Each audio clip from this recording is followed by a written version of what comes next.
যাদের নামাজ পড়ার সময় দুনিয়াবি চিন্তা মনে আসে বা নামাজে অমনোযোগী তৈরি হয়, তারা ভিডিওটি শেষ পর্যন্ত দেখার অনুরোধ রইল। হযরত আলী রাদিয়াল্লাহু তাআলা আনহুর কাছে একজন ব্যক্তি এসেছে। তখন লোকটা বলল, হুজুর, আমার নামাজে মন বসে না। নামাজে দাঁড়ালে আমার দুনিয়াবি নানা চিন্তা আসে। হুজুর, আমার এই নামাজ কি আল্লাহ তাআলা কবুল করবেন? তখন হযরত আলী রাদিয়াল্লাহু তাআলা আনহা বলেছেন, না, তোমার নামাজ কবুল হবে না। তখন লোকটা মনে অনেক কষ্ট নিয়ে চলে যাচ্ছেন।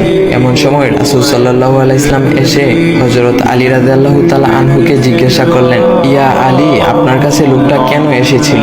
এসে দেখি মন খারাপ করে চলে গেল। কেন, কি হয়েছে আমাকে বলুন। তখন আলী রাদিয়াল্লাহু তাআলা আনহু বলেন, তিনি আমার কাছে জানতে এসেছেন যে নামাজে দুনিয়াবি চিন্তা আসলে নামাজ হবে কিনা। আমি বলেছি, না, তোমার নামাজ কবুল হবে না। রাসূল সাল্লাল্লাহু আলাইহি সাল্লাম তখন বলেন, ইয়া আলী, আপনাকে আমি একটা চাদর উপহার দিতে চাই, তবে একটা শর্ত আছে। আলী রাদিয়াল্লাহু তাআলা আনহু খুশি হয়ে বলেন, ইয়া রাসূলুল্লাহ, কি শর্ত তা বলুন, আমি আপনার সকল শর্ত মেনে নিব। বুঝতেই তো পারছেন রাসূল সাল্লাল্লাহু আলাইহি সাল্লামের চাদর বলে কথা। তখন রাসূল সাল্লাল্লাহু আলাইহি সাল্লাম বললেন, ইয়া আলী, আপনি যদি এই মুহূর্তে 2 রাকাত নামাজ একনিষ্ঠভাবে পড়তে পারেন দুনিয়াবি সকল চিন্তা দূর করে, তাহলে আমি আপনাকে সেই চাদরটি উপহার দেব। আলী রাদিয়াল্লাহু তাআলা আনহু বলেন, এটা তো সাধারণ ব্যাপার। আলী রাদিয়াল্লাহু তাআলা আনহু তখন নামাজে দাঁড়িয়ে গেলেন আর তিনি নামাজ পড়তে শুরু করলেন।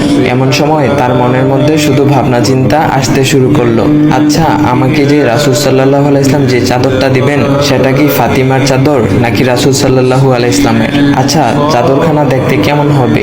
এই বিভিন্ন বিষয় নিয়ে ভাবতে লাগলেন। তিনি ভুলে গেছেন যে দুনিয়াবি চিন্তা নামাজে আনতে রাসূল সাল্লাল্লাহু আলাইহি সাল্লাম নিষেধ করেছেন। এর মধ্যে আলী রাদিয়াল্লাহু তাআলা আনহুর নামাজ পড়া শেষ। আলী রাদিয়াল্লাহু তাআলা নামাজ শেষ করে রাসূল সাল্লাল্লাহু আলাইহি সাল্লামকে বলতেছেন, ইয়া রাসূলুল্লাহ, আমি আপনার শর্ত মেনেছি, এখন আমাকে চাদরখানা উপহার দেন। রাসূল সাল্লাল্লাহু আলাইহি সাল্লাম বলেন, ইয়া আলী, আপনি কি একনিষ্ঠভাবে দুনিয়াবি চিন্তা মুক্ত ছাড়া 2 রাকাত নামাজ পড়েছেন? তখন আলী রাদিয়াল্লাহু তাআলা আনহা মুচকি হেসে বললেন, না ইয়া রাসূলুল্লাহ, আমি আপনার চাদর নিয়ে অনেক কিছুই ভেবেছি। তখন রাসূল সাল্লাল্লাহু আলাইহি সাল্লাম বলেন, ইয়া আলী, নামাজ তোমারও হয়েছে, আর তুমি যাকে নামাজ হবে না বলে ফতোয়া দিয়েছো তার নামাজও আল্লাহ তাআলা কবুল করে নিয়েছেন। শোনো আলী, দুনিয়াবি চিন্তা দ্বারা নামাজ বাতিল হয় না, নামাজ মহান আল্লাহ তাআলা কবুল করে নেন।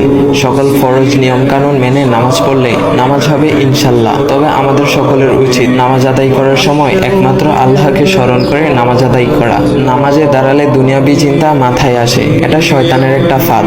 আল্লাহ তাআলা আমাদের সকলকে শয়তানের কুমন্ত্রণা থেকে হেফাজত রাখুক এবং সঠিকভাবে মনোযোগের সাথে নামাজ আদায় করার মতো তৌফিক দান করুক। সবাই বলি আমিন। চাইলে ভিডিওটা আপনি অন্যদের কাছে শেয়ার করতে পারেন, এতে অন্যদের ভুল ভ্রান্তিগুলো দূর হবে। তো গাইস, এমন ইসলামিক ভিডিও পাওয়ার জন্য ভাইয়ের আইডিটা ফলো করে দিয়ে যাও।